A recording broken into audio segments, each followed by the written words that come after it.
Hey guys, this is the Uber Lead, and welcome to my first suggested build guide for the Wizard. And this is going to be a build called the Frozen Orb. Why? Because it is based solely on slowing your enemies with cold damage and freezing them.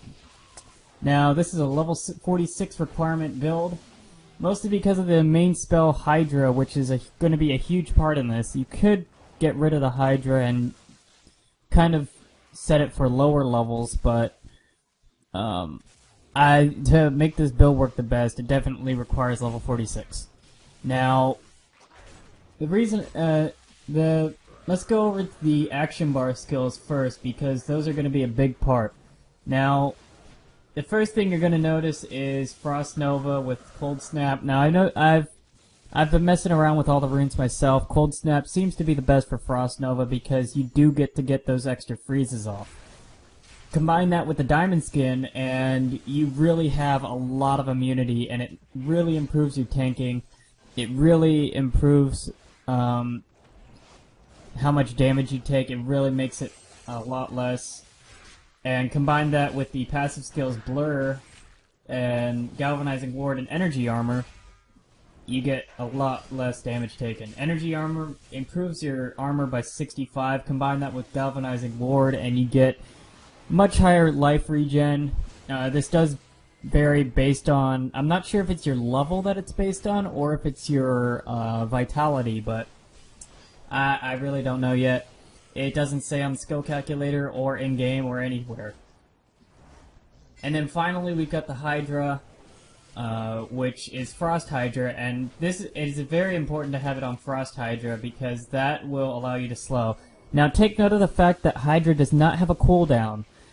Basically what you're going to be doing most of the time is you're going to be throwing down a Hydra, kiting the mobs into that Frost Hydra, because it does have a short range. It does have a very limited range on it, so you do have to kite the monsters into it.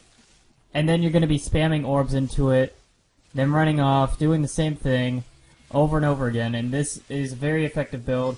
You want to use your Frost Nova and Diamond Skin in cases where you have to tank, where they do get into the melee range.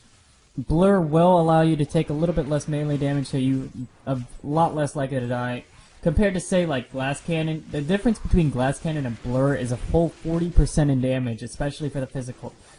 And then there's the resistance. There's the loss of resistances as well. And for 20% damage, I really believe you probably want to take. If it's taking you 20% more time, it's probably not that much, anyways. It's a lot better than dying over and over again. Let's just say that. And combine that with the energy armor, you'll be taking a lot less damage again. But yeah, again, the primary, you can change the primary to however you want, but the secondary probably should be Arcane Orb. Again, change the runes however you want on these primary and secondary. I use Obliteration personally. Other people I know use Tap the Source. Since you are using energy armor, you do lose 20 arcane power, although Astral Presence will balance that out and bring it back up to its normal amount, and increase your arcane power regeneration, so you will be spamming orbs quite a lot. Especially if you use Tap the Source, you'll definitely be spamming a lot more orbs, and you'll probably almost never be using your primary ever, so yeah. Change your primary however you want, change your secondary rune however you want. You can really do some variations off of this, but remember, Frost Hydra is probably the big part of this, and probably going to be one of your most used spells, because it doesn't have a cooldown, only costs 15 arcane power, and which will regen pretty fast, and yeah. So, that is a basic summary of this build. This is a really good solo build. I used it from level 52 to 54, and I was very pleased with it. I'm using a different build at 54 now for my next build video, but I might actually go back to this. The next build will be an attempt at doing a sort of stunlock build. However, it does have quite a few weaknesses, especially in Hell, and it is a very high level build. It's a level 54 build. But anyways, guys, this is the Uber signing off. Please leave a like if you like this. I will be doing a lot more of these episodes. And yeah, Hope you guys enjoy. Peace out.